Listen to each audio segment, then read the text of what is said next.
Hello my West Bengal কে শেড, আমার রসগোল্লা পান্তুয়া মিষ্টি মিষ্টি মঙ্গুস মঙ্গুস, তোদের এতদিনের অপেক্ষা যে 3 মার্কসের জিওগ্রাফির বলে দিন ম্যাম, ইম্পর্টেন্ট কি রয়েছে যেটার জন্য সেকেন্ড সামেটিভে প্রায় কমন চলে আসবে বলে দিন।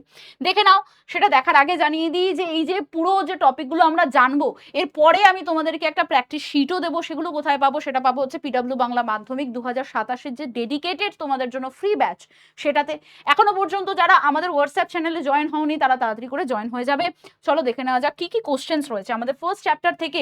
এই যে পয়েন্টগুলো আমরা দেখতে পাচ্ছি খুবই বড় হয়ে গেছে, যাই হোক কোনো ব্যাপার না। ফার্স্ট হচ্ছে কোনগুলো খুব ইম্পর্টেন্ট দেখে নে একবার ভালো করে। সেটা হচ্ছে আমাদের বিশ্ব উষ্ণায়নটা খুব ইম্পর্টেন্ট। তারপরে বায়ুমণ্ডল উত্তপ্ত হওয়ার কারণ, স্থলবায়ু, জলবায়ু, জেট বায়ু, ঘূর্ণবাত, তারপরে বৃষ্টিপাতের প্রকারভেদ। আচ্ছা, এখানে আরো কিছু বলে দিই, সেটা হচ্ছে আমাদের সমুদ্র বায়ু ও স্থলবায়ু। আচ্ছা, সমুদ্রবায়ু স্থলবায়ু রয়েছে। অ্যানাবেটিক ক্যাটাবেটিকটা, অ্যানাবেটিক ও ক্যাটাবেটিকটা কিন্তু আমাদেরকে পড়তে হবে, এটা কিন্তু ইম্পর্টেন্ট রয়েছে এর সাথেও। আচ্ছা, এগুলো এরকম ভাবিস না যে শুধু 3-এ আসতে পারে, 5-এও চলে আসতে পারে। ওকে, এবার চ্যাপ্টার 3-তে আমরা দেখতে পাচ্ছি কি সমুদ্র স্রোত সৃষ্টির কারণ, এটা বেশ ইম্পর্টেন্ট রয়েছে, স্টার মার্ক দিচ্ছি। সমুদ্র স্রোত জলবায়ুর উপরে কিভাবে প্রভাব ফেলে, এটা 3 মার্কস, স্টার মার্ক। মগ্নচড়া শৈবাল সাগর, এর সাথে সাথে আমরা হিম প্রাচীর পড়ব, হিম শৈল পড়ব, ক্রেভাস ও বার্কশুন্ড পড়বো, আর হিম রেখা পড়বো। এগুলো সবগুলোই কিন্তু আমাদেরকে পড়তে হবে। মগ্নচড়ার আমাদের কিন্তু অর্থনৈতিক গুরুত্বটাও পড়বো, এলনিনো, লানিনা এবং তাদের এফেক্ট, জোয়ার ভাটা পড়বো। জোয়ার ভাটার সাথে সাথে কিন্তু আমরা এখান থেকে অনেকগুলো টপিক পড়ে নেবো। একটা যেমন হচ্ছে আমাদের মরা ভার্সেস ভরা, এটা দেখবো, ঠিক আছে। তারপরে অ্যাপোজি ভার্সেস পেরিজি,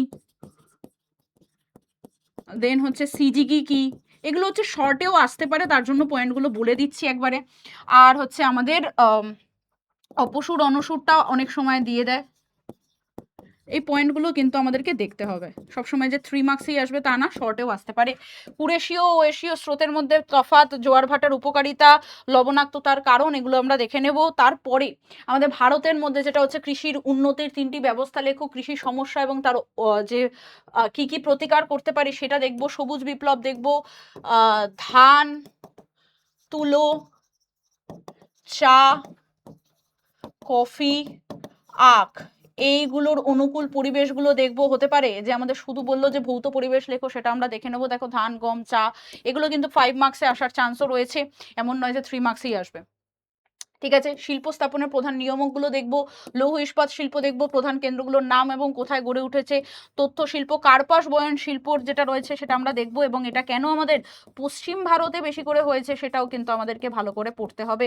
লৌহ ইস্পাত শিল্পর ক্ষেত্রেও যেরকম রয়েছে হচ্ছে আমাদের পূর্ব ভারতে কেন বেশি হয়েছে সেটা আমাদেরকে দেখতে হবে, হ্যাঁ না। তারপরে ইন্টারনেট ব্যবস্থার সুবিধা অসুবিধা, সড়ক পথের যেরকম স্বর্ণ চতুর্ভুজটা দেখবো, জলপথের ব্যাপারটা, পাইপলাইনটা দেখবো, জনসংখ্যা বৃদ্ধির কারণ, জনসংখ্যা বন্টনের তারতম্যের কারণ, এটা স্টার মার্ক দিলাম। জনঘনত্ব, তারপর হচ্ছে অর্থনীতিতে কৃষি শিল্প সবকিছুর কি কি প্রভাব রয়েছে সবকিছু দেখবো। আশা করি 3 মার্কসের জন্য যা যা ইম্পর্টেন্ট আমি সব বলে দিয়েছি, এগুলো পড়বি এবং যতটা কমপ্লিট হবে ততটা কিন্তু কমেন্টে আমাকে জানাবি।